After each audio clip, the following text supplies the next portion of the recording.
দেশের জনগণ আওয়ামী লীগকে মন্ত্রীদেরকে জাঙ্গিয়া খুলে রাখিয়ে দেবে। ভোট দিতে যাবেন? আমরা 7 তারিখে এই আন্ডারে ভোট কেন্দ্রে যাবো না। এটা ভারতের দিল্লির আন্ডারে নির্বাচনে যাবো না। ভোট কেন্দ্রে ভারতের আন্ডারে নির্বাচনে ভোট কেন্দ্রে যাবো না। ভোট কেন্দ্রে কেন যাবেন না? সরকার তো অনেক উন্নয়ন করছে। উন্নয়ন যতই কেউ উন্নয়নের নামে লুটপাট করছে, তাদের আওয়ামী লীগের মন্ত্রীদেরকে টাকা পয়সা ব্যাংক ব্যালেন্স হারিয়ে গেছে। আর দেশের জনগণ রাস্তায় নেমে গেছে। আলু খাওয়া লাগে 80 টাকায়, পেঁয়াজ কেনা লাগে 300 টাকায়, 250 টাকায়, 1 কেজি মাছ কেনা লাগে 200 টাকায়, 1 কেজি চাল কেনা লাগে 60-70 টাকায়, 1 কেজি আড়া কেনা লাগে 70 টাকায়। এরা তামাশা নির্বাচন করতে আছে। আমরা দেশের জনগণ মানে না। 40 বছর আগে কেনা কি করছে জনগণ আর চায় না।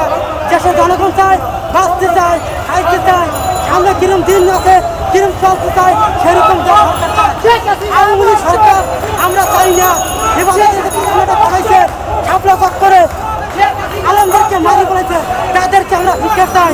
28 অক্টোবর যে ঘটনাটা করছে আওয়ামী লীগেরা, তা যদি আমাদের পুলিশ প্রশাসন বাহিনীরা যদি ভালো করে তদন্ত করছে, এখানে আওয়ামী লীগের মন্ত্রীরা ফাঁসিয়ে যাইছে, ওবায়দুল কাদের কাদের ফাঁসিয়ে যাইছে।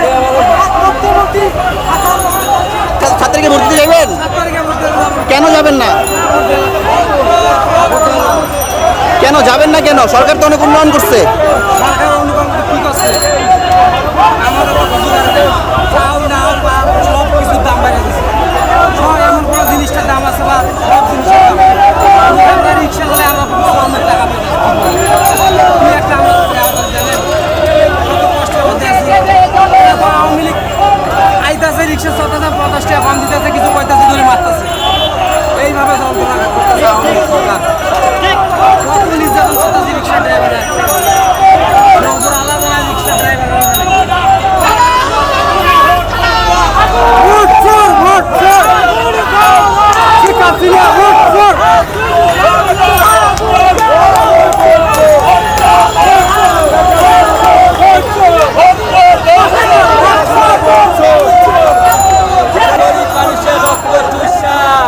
লাখ লাখ টাকা বিদেশে পাচার কইরা সাধারণ মানুষ এখন না খেয়ে মইরা ভিক্ষা কইরা টাকা পায় না।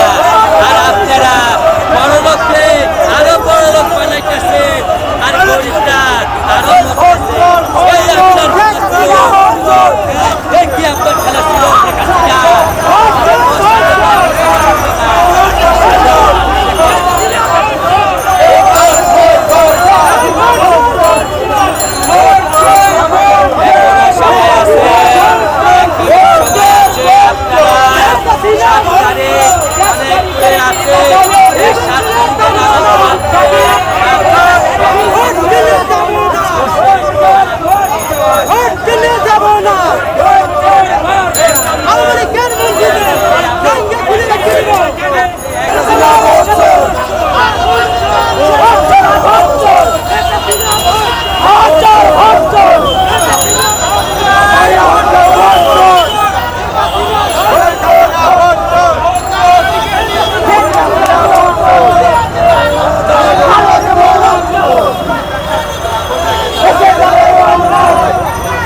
আমাদের ভোটের অধিকার আমরা আন্দোলন করে আদায় করি।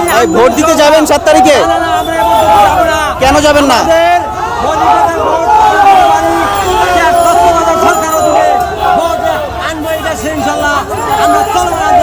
সরকার তো বলছে অনেক উন্নয়ন করছে, তারপরেও কেন যাবেন না বলছে?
কেন যাবেন না? যাব না